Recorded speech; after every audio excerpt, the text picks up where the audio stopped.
മൂന്നാമത്തെ ബലാത്സംഗ പരാതിയിൽ പാലക്കാട് MLA രാഹുൽ മാങ്കൂട്ടത്തിൽ അറസ്റ്റിലായി. പാലക്കാട്ടെ ഹോട്ടലിൽ നിന്നാണ് രാത്രി 12:30 രാഹുലിനെ പോലീസ് കസ്റ്റഡിയിലെടുത്തത്. രാവിലെ പത്തനംതിട്ട AR ക്യാമ്പിൽ എത്തിച്ചാണ് രാഹുലിന്റെ അറസ്റ്റ് രേഖപ്പെടുത്തിയത്. ചോദ്യം ചെയ്യലിന് ശേഷം രാഹുൽ മാങ്കൂട്ടത്തിലിനെ ഉടൻ തന്നെ കോടതിയിൽ ഹാജരാക്കും. ക്രൂരമായി ബലാത്സംഗം ചെയ്തെന്നും ഗർഭചിത്രത്തിന് നിർബന്ധിച്ചു എന്നുമാണ് നിലവിൽ വിദേശത്തുള്ള യുവതിയുടെ പരാതി. സാമ്പത്തികമായി രാഹുൽ ചൂഷണം ചെയ്തെന്നും പരാതിയിലുണ്ട്. പരാതിയിലെ വിവരങ്ങളെല്ലാം നിഷേധിച്ച രാഹുൽ ചോദ്യം ചെയ്യലിനോട് ഒട്ടും തന്നെ സഹകരിക്കുന്നില്ല എന്നാണ് വിവരം. ഷിജോ കുര്യൻ പത്തനംതിട്ടയിൽ നിന്ന് വിവരങ്ങളുമായുണ്ട്. ചോദ്യം ചെയ്യലിന്റെ ഷിജോ, ചോദ്യം ചെയ്യൽ തുടങ്ങിയിട്ട് 6-6.5 മണിക്കൂർ കഴിഞ്ഞിരിക്കുന്നു. ഇപ്പോഴും രാഹുൽ ചോദ്യങ്ങൾക്ക് മറുപടി പറയാതെ പൂർണ്ണമായി നിസ്സഹകരിക്കുകയാണ് എന്ന വിവരമാണോ പുറത്തു വരുന്നത്? അങ്ങനെയാണെങ്കിൽ പോലീസിന്റെ തുടർ നടപടികൾ സംബന്ധിച്ച വിവരങ്ങൾ എന്തൊക്കെയാണ്? എന്താണ് മറ്റ് വിശദാംശങ്ങൾ? GK, നമുക്ക് അങ്ങനെ തന്നെയാണ് നമുക്ക് ലഭിക്കുന്ന വിവരം. കഴിഞ്ഞ 5.5 മണിക്കൂർ പിന്നിടുകയാണ് രാഹുൽ മാങ്കൂട്ടത്തിലിനെ SIT സംഘം പത്തനംതിട്ട AR ക്യാമ്പിൽ വെച്ച് ചോദ്യം ചെയ്യൽ തുടങ്ങിയിട്ട്. ഈ ചോദ്യം ചെയ്യലിൽ ആദ്യഘട്ടത്തിൽ പറഞ്ഞൊരൊറ്റ കാര്യമുണ്ട്: ഉഭയകക്ഷി സമ്മതപ്രകാരമുള്ള ലൈംഗിക ബന്ധം മാത്രമാണ് നടന്നിട്ടുള്ളത്, അതല്ലാതെ ഫോഴ്സ്ഫുള്ളി ഒരു കാര്യവും നടന്നിട്ടില്ല. അത് മാത്രവുമല്ല, മറ്റു ചോദ്യങ്ങളോട് ഈ പരാതിയിൽ പറയുന്ന പല കാര്യങ്ങളെയും പൂർണ്ണമായി നിഷേധിക്കുന്ന ഒരു സമീപനം രാഹുൽ മാങ്കൂട്ടത്തിൽ SITക്ക് മുമ്പാകെ സ്വീകരിക്കുന്നു എന്നുള്ള വിവരം നമുക്ക് അങ്ങേയറ്റം വിശ്വസനീയമായ ചില കേന്ദ്രങ്ങളിൽ നിന്ന് ലഭിക്കുന്നുണ്ട്. എല്ലാ കാര്യങ്ങളും തന്റെ അഭിഭാഷകൻ പറയും എന്നുള്ള മറുപടി പറഞ്ഞുകൊണ്ട് ചോദ്യങ്ങളിൽ നിന്ന് പൂർണ്ണമായിട്ട് നിസ്സഹകരിക്കുന്ന രാഹുൽ മാങ്കൂട്ടത്തിലിനെയാണ് നമുക്ക് SITക്ക് മുമ്പിൽ നിന്ന് അറിയാൻ കഴിയുന്നത്. ഒരു തരത്തിലും ഈ ചോദ്യങ്ങളോട് രാഹുൽ മാങ്കൂട്ടത്തിൽ സഹകരിക്കുന്നില്ല.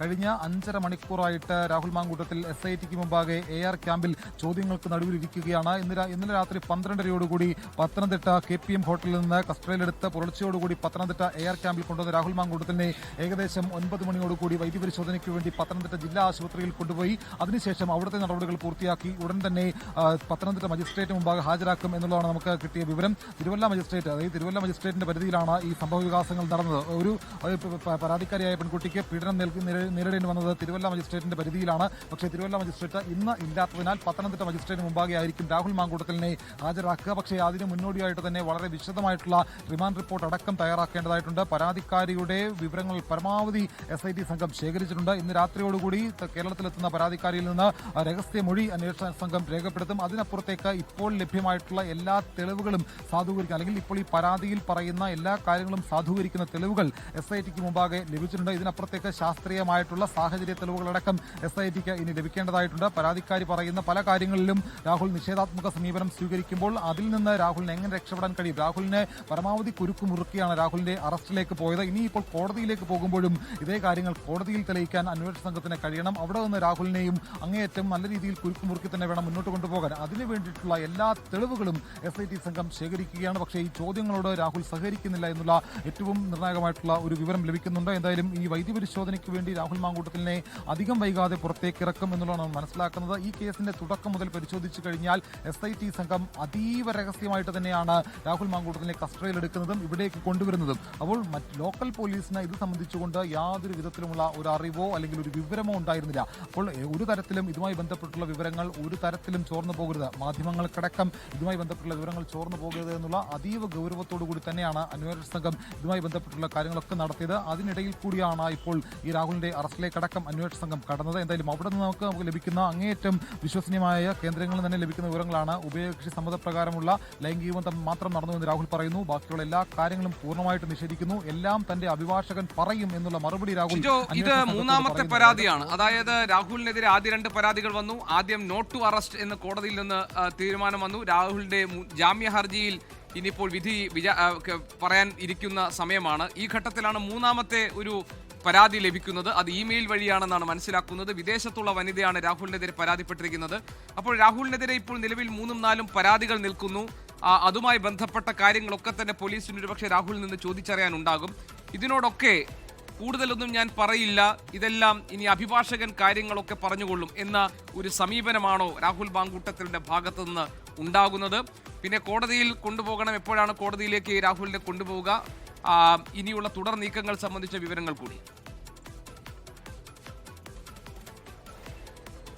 ആദ്യം ചോദിച്ച ചോദ്യത്തിന് അതേ രീതിയിൽ തന്നെയുള്ള ഒരു മറുപടി തന്നെയാണ് രാഹുൽ മാങ്കൂട്ടത്തിൽ നൽകുന്നത്. നമുക്കറിയാം മുൻകാല കേസുകൾ, നേരത്തെ സമാനമായിട്ടുള്ള 2 പരാതികൾ രാഹുൽ മാങ്കൂട്ടത്തിനെതിരെ ഉയർന്നു വന്നതാണ്. വാട്സ്ആപ്പ് ചാറ്റിലെ വിശദാംശങ്ങൾ പുറത്തു വരുന്നു, ശബ്ദ സന്ദേശം പുറത്തു വരുന്നു. ഈ ശബ്ദ സന്ദേശമൊക്കെ പുറത്തു വന്ന സമയത്ത് ഇത് രാഹുലിൻ്റെത് തന്നെയല്ലേ എന്ന് മാധ്യമപ്രവർത്തകരടക്കം ചോദിക്കുമ്പോൾ അതിനൊന്നും മറുപടി പറയാതെ മടങ്ങിപ്പോകുന്ന രാഹുൽ മാങ്കൂട്ടത്തിനെയാണ് കണ്ടത്. ഒരു തരത്തിലുമുള്ള ഒരു പ്രതികരണം നടത്തുന്നില്ല. എല്ലാം താൻ നിയമത്തിന്റെ വഴിയിൽ പറഞ്ഞുകൊള്ളാം, കോടതിയിൽ പറഞ്ഞുകൊള്ളാം, കോടതിയിൽ സത്യം തെളിയും എന്ന് മാത്രം പറഞ്ഞുകൊണ്ട് ചോദ്യങ്ങളിൽ നിന്ന്, മാധ്യമങ്ങളുടെ ചോദ്യങ്ങളിൽ നിന്നടക്കം ഒഴിഞ്ഞു മാറുന്ന രാഹുൽ മാങ്കൂട്ടത്തിനെയാണ് കണ്ടത്. അതേ സമീപനം തന്നെ ഇവിടെയും രാഹുൽ മാങ്കൂട്ടത്തിൽ സ്വീകരിക്കുന്നു എന്നുള്ളതാണ് നമുക്ക് അറിയാൻ കഴിയുന്നത്. എല്ലാം തന്റെ അഭിഭാഷകൻ കോടതിയിൽ പറഞ്ഞുകൊള്ളും, അതിനപ്പുറത്തേക്ക് തനിക്കൊന്നും വിട്ടുപറയാനില്ല. എന്തായാലും നമ്മൾ ഈ ദൃശ്യങ്ങളിൽ കാണുന്നത് ചോദ്യം ചെയ്യൽ നടപടികൾ പൂർത്തിയാക്കി അന്വേഷണ ഉദ്യോഗസ്ഥർ പുറത്തേക്ക് വരുന്നു, മറ്റ് ബന്ധപ്പെട്ട പോലീസ് ഉദ്യോഗസ്ഥരടക്കം പുറത്തേക്ക് വരികയാണെന്നാണ് നമ്മൾ മനസ്സിലാക്കുന്നത്. പക്ഷേ ഇതേ രീതിയിൽ തന്നെയുള്ള ചില പുറത്തേക്ക് വരവും പോക്കും ഒക്കെ നമ്മൾ കഴിഞ്ഞ 5 മണിക്കൂറായിട്ട് കാണുന്നുണ്ട്.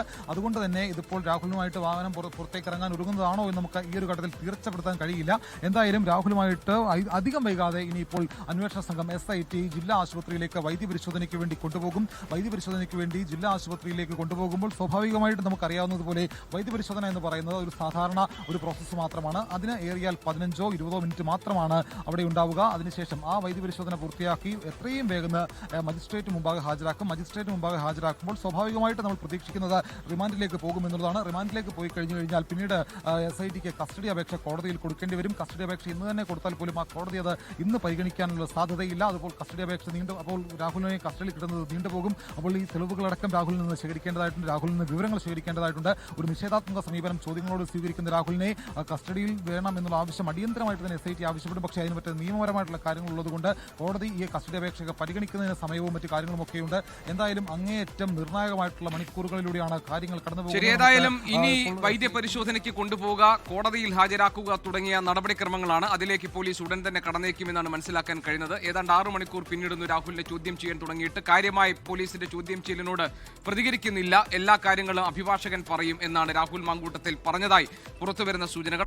ലോകത്തെവിടെയായാലും ഏത് സമയത്തും 24 വാർത്തകളും ഓഗ്മെന്റഡ് റിയാലിറ്റി പാക്കേജുകളും എക്സ്പ്ലെയിനറുകളും വിശദമായി കാണാൻ ഞങ്ങളുടെ YouTube ചാനൽ നിങ്ങൾക്ക് സബ്സ്ക്രൈബ് ചെയ്യാം.